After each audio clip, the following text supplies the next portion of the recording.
Et pour aller plus loin, Vincent Hugeux, bonsoir. Bonsoir.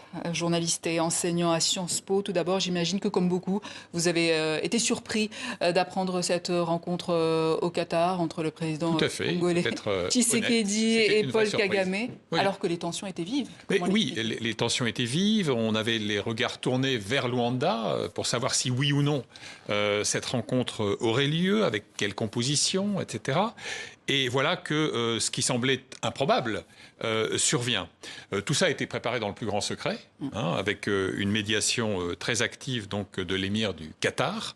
Je vois peut-être deux hypothèses. D'abord, l'extraterritorialité peut être un atout. C'est-à-dire qu'on sait très bien que parfois s'éloigner du champ conflictuel permet un peu plus de sérénité et en quelque sorte, vous libère de peut-être certaines suspicions sur la neutralité de l'hôte africain, Luanda par exemple. Trop proche peut-être. Peut-être que c'était perçu comme ça par les uns ou les autres. Puis un autre enseignement qui est très intéressant au fond, c'est que d'abord, on se souvient que la dernière rencontre des deux hommes, Kagame et Tshisekedi, remonte à février 2024. Il y a plus d'un an maintenant. Elle avait été glaciale. C'était dans la coulisse d'un sommet de l'Union africaine. Et puis, on se souvient aussi du rendez-vous manqué de la mi-décembre dernier. Puisque, en fait, ce sommet... Luanda toujours, a été, au fond, déconstruit in extremis. Et j'observe enfin que, du côté de Kinshasa, la ligne rouge qui avait été tracée par Félix Tshisekedi, c'était ce fameux contact direct, négociation, avec la rébellion du M23.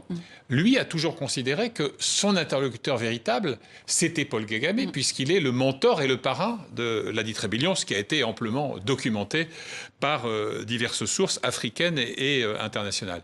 Et donc... à partir de là, on peut considérer qu'il a réussi à modifier un peu le format. Mais attention, soyons prudents. Ce qui est advenu aujourd'hui, c'est une prise de contact dont on nous dit qu'elle a duré environ 45 minutes, qu'elle aurait été cordiale, ce qui en langage diplomatique ne veut pas signifier grand-chose. Tout ce qui importe maintenant, c'est de savoir, quelle sera la suite qui sera donnée à cette rencontre inattendue. Et puis ensuite, est-ce que, parallèlement, la rencontre de Luanda va être maintenue, puisque en fait... Est-ce que c'est devenu un non-sujet ou pas, vu qu'il y a eu cette rencontre entre les deux chefs d'État congolais? Ce que l'on sait, sauf erreur ou omission, c'est que la délégation de Kinshasa était bel et bien là depuis hier soir lundi. Ils étaient présents. En revanche, celle du M23 s'était, semble-t-il, dérobée. Alors, il va de soi que ce qui s'est passé à Doha aujourd'hui, au Qatar, va changer la donne. Mais je crois avant tout que ça n'est que, en quelque sorte, le prologue d'un processus de négociation qui peut d'ailleurs s'expliquer aussi par le fait que vous avez des enjeux militaires essentiels.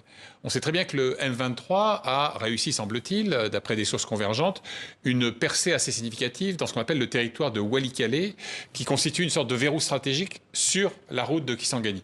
Peut-être aussi avait-il urgence à, en quelque sorte, enrayer cette progression.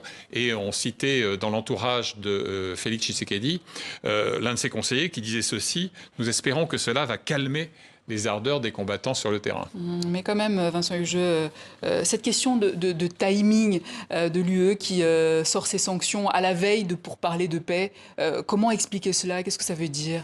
Vous savez, les pressions sont quand même convergentes et intenses depuis un certain nombre de semaines pour que l'Union européenne, en l'occurrence, puisqu'il s'agit d'elle, parle clair enfin et passe à l'acte conformément à ses propres textes et à sa propre doctrine. Alors on peut toujours évidemment objecter que le choix du moment n'était pas idéal alors qu'on savait que cette rencontre était assez périlleuse et incertaine. Et au passage, je souligne un élément qui est passé parfois inaperçu. À ma connaissance, il y avait un accord de Kinshasa pour envoyer une délégation, mais pas nécessairement pour qu'il y ait une négociation en direct avec d'hypothétiques émissaires du M23. C'est un format qu'on a vu dans maintes autres crises.